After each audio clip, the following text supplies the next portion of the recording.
Movie की शुरुआत होती है सोफी, जो लंदन के एक अनाथ आश्रम में रहने वाली 10 साल की लड़की होती है। वह अक्सर हमेशा रात को जागती रहती है और अनाथ आश्रम में इधर उधर घूमती रहती है। एक रात जो सोफी अपनी खिड़की के बाहर एक बूढ़े जॉइंट मैन को देखती है और वो साइज में बहुत बड़ा होता है और वो जॉइंट मैन भी सोफी को देख लेता है, इसलिए वह सोफी को पकड़ के अपने दैत्य देश ले जाता है। दैत्य देश जहाँ पर सभी जॉइंट मैन यानी राक्षस रहते हैं और वो बूढ़ा जॉइंट मैन सोफी को वापस नहीं जाने देता, क्योंकि उसे लगता है कि वह वापस जाके हम सभी राक्षसों के बारे में सबको बता देगी, जिससे सारे लोग हमारे पीछे पड़ जाएंगे। यदि अगर सोफी अकेले वहां से भागने की कोशिश करती है तो उस दैत्य देश में और 9 बहुत बड़े राक्षस रहते हैं जो इंसानों को खाते हैं, इसलिए सोफी डर के मारे वहां से अकेले नहीं जाती। दरअसल वो जॉइंट मैन अब सपना पकड़ने का काम करता है और वह सपनों को पकड़ने के बाद सोते हुए बच्चों को अच्छे सपना देता है ताकि उन्हें खुशी मिल सके। वह बूढ़ा जॉइंट मैन अपने लैब में सपने बनाता है और वह सपना को सोई हुई सोफी को देता है ताकि सोफी उसके साथ रहने को मजबूर हो जाए। उसे सपने में सोफी देखती है कि अगर वह वहां से बाहर गई तो वह बड़े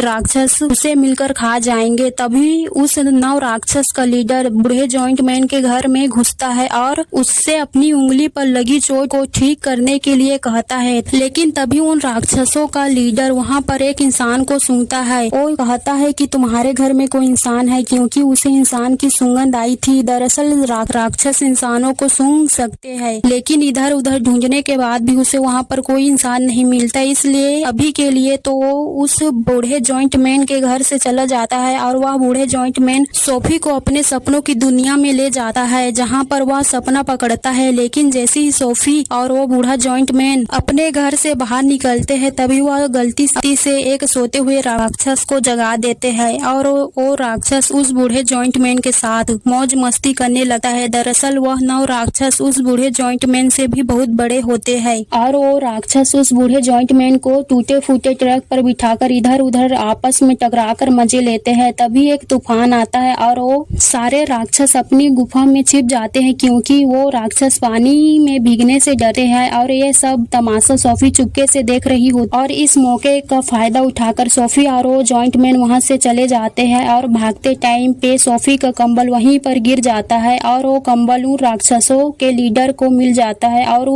वह कंफर्म हो जाता है कि यह किसी इंसान का कंबल है और उसे सपनों की दुनिया में सोफी और बूढ़ा जॉइंट मैन मिलकर अच्छे बुरे सपने को पकड़ते हैं। और सोफी के पूछने पर वो बूढ़ा जॉइंट मैन कहता है कि मेरा नाम द बिग फ्रेंडली जॉइंट है, इसलिए सोफी उसे शॉर्ट में BFG कहने लगती है। सोफी और BFG दोनों शहर में जाते हैं और वहाँ पर वह सोते हुए बच्चों को अच्छे सपना देते हैं और जब वो दोनों वापस लौट रहे होते हैं तो वह देखते हैं कि वह सारे 9 राक्षस बच्चों को खाने के लिए शहर की तरफ जा रहे हैं। वह चुपके से सोते हुए बच्चे को उठाते हैं और उन्हें खा जाते हैं और तभी BFG को पता चलता है कि सोफी ने अपना कंबल दैत्य देश में ही छोड़ दिया है, इसलिए BFG को डर होता है कि वो 9 राक्षसों को सोफी के बारे में पता चल गया होगा और वह सोफी के सोने के बाद उसे चुपके से अनाथ आश्रम के बाहर वापस छोड़ देते हैं। और BFG सोफी को समझाते हैं कि तुमसे पहले तुम्हारी तरह एक छोटा लड़का मेरा दोस्त था, वह मेरे साथ ही रहता था और उसे पढ़ना पसंद था और उसने मेरे को पढ़ना भी सिखाया, लेकिन उस 9 राक्षसों उसके बारे में पता चल जाता है और वह उसे पकड़ के खा जाता है, इसलिए मैं नहीं चाहता कि वह भी तुम्हारे साथ ऐसा करे, इसलिए तुम्हारा यहीं रहना सेफ है। सोफी भी बहुत ज्यादा जिद्दी होती है, वह अपनी बातें मनवाने के लिए अनाथ आश्रम